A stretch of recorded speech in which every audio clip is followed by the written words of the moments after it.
killer instinct.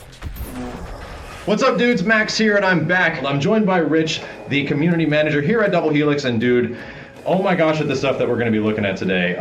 So there's like multiple things, right, that have changed since the Evo build? Yes, mechanics, you might see some differences in enders, you might even see some updated mechanics for particular moves, a whole lot. See anything to combo breakers that have maybe changed from the Evo build? Combo breakers, yes, there's some stuff that we changed because we've noticed that there were a lot of combo breakers. Right. Obviously, we don't want to remove that, so some adjustments to the system overall to add more fun into it.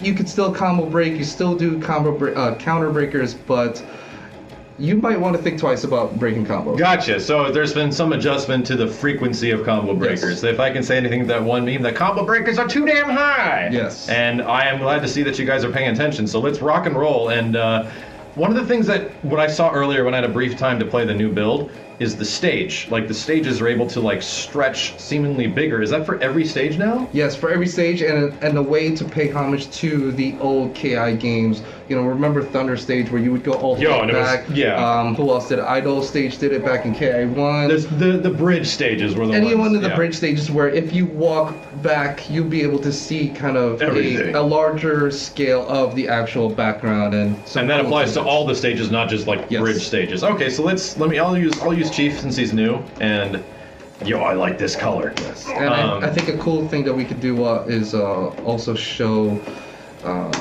how we've adapted the change in the camera angle to it be like a realistic thing. So it's not an illusion of the characters getting smaller, the stage getting bigger. The properties of the moves will still respect the original properties of that move. So Glacius, his ranges are still going to be the same as it were, but now, yes, you can move back even further. Gotcha. So this is a pretty big system change that affects Glacius, yes. I feel, especially because he is the zoning character. Yo, dude, okay, so hold on a sec. Hold the boat. Glacius looks totally different. Glacius got some upgrades. You can see, like, in his, basically his suit or the exoskeleton that there's been a significant amount of detail that we plugged into it. You'll see kind of the fluctuation of colors in there. You see more fluidity in like the lighting and the lines that go throughout his suit. And you can almost spot more of what's underneath the exoskeleton. I was gonna say that. Is that like a bone or? Yeah, you can holy see, hell. There's more detail. It's definitely more prominent. It's scientific or crazy. It's definitely more prominent than what it was before. So awesome. So let's show off this first big system change. And holy crap! Yes. Yeah. I can see the whole stage now. And giant Alaskan tundra or wherever the hell we are. This is pretty big. So like throw a fireball just to give an example of how much screen distance this is. So you can see. And then if we go back, I would say I would calculate that one charge right there. This right here would bring us to the max range. Right around this area. Yeah. And the best way to judge it was that the old screen for any character outside of Saberwolf, if you just stay neutral, it'll just be right outside of the heavy shatter to hit. Gotcha. So, you know what? Let's give you more room to kind of like move around and press buttons. But now, we made it so that the screen does get bigger. You see more of the map. You see more of the foreground that you didn't get to see before. Yeah, and I like that. There's a bigger scope and scale to the backgrounds now, especially. Now let me ask you this, because this definitely affects gameplay. Have you guys seen any dramatic changes as far as the length of matches because of changing this? Yeah, we have to put that into consideration. To say that no, there hasn't been any changes to it, that would be lying. Yeah. We know that having something like this could affect a runaway game, or maybe affect like our basic want the game is, and that's for you. Very aggressive play style. Play very aggressively, but this, it's still early enough, and we were gonna be doing more play tests, but. So it looks really cool, but we'll see what happens. But to combat that question and to talk about a new feature that we did implement in here since Evo is the changes to the auto double system, the linkers, and the breaker system in general. Exactly. Okay, so we have about 25 seconds left in this match. Just show me, and this was what blew my mind, especially having experience with the previous builds of Killer Instinct. The light auto doubles seem hella fast now. Yeah. So here we go. Let me show you the pace, and maybe you can probably show them in another video. But let's show how fast things are now. Holy crap! Let me try. I want to see. Okay, and that's the heavies. Yes, that's heavies. Wow. So those were light auto doubles. Yes.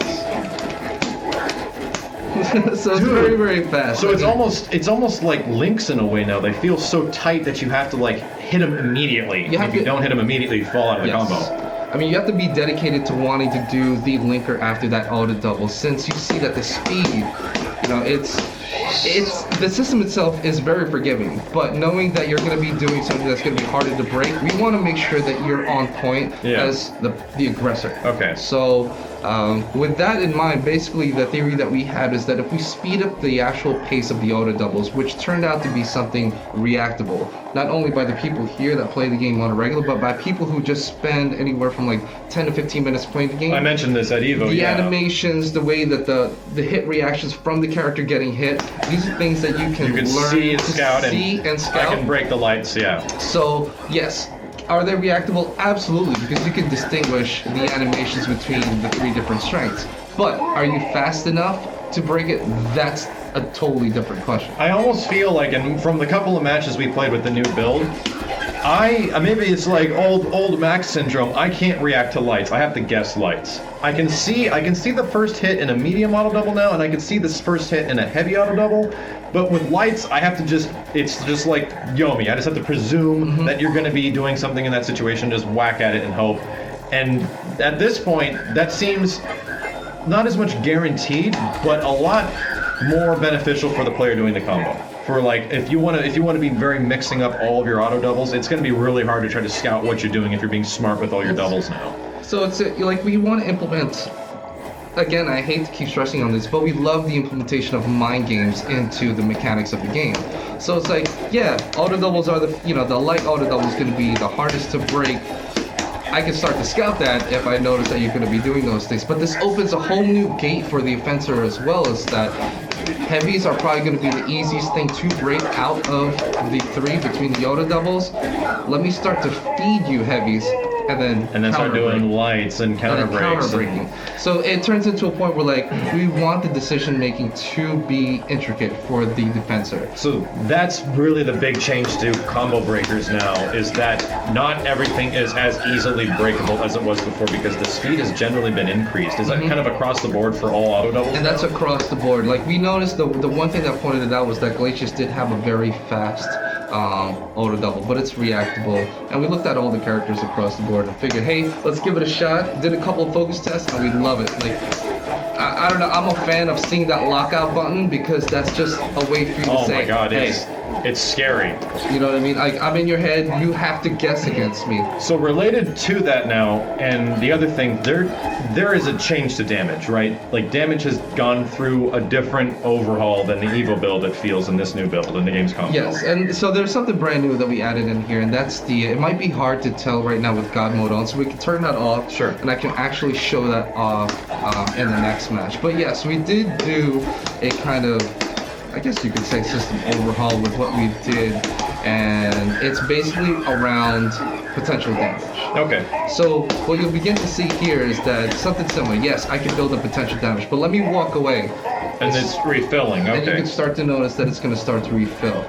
Anytime during that, like as soon as your PT starts to come back, I can do an ender, and it will follow the properties of how much potential damage would have been if you were to continue that combo. So what does this do? It adds a reset game into Killer Instinct. Yeah, that makes actually resets implemented. huge.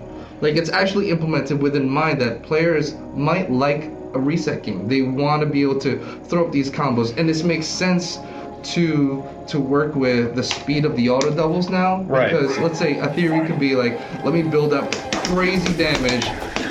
Purposely drop the combo. Purposely drop the combo, or maybe do a light but not do the linker after.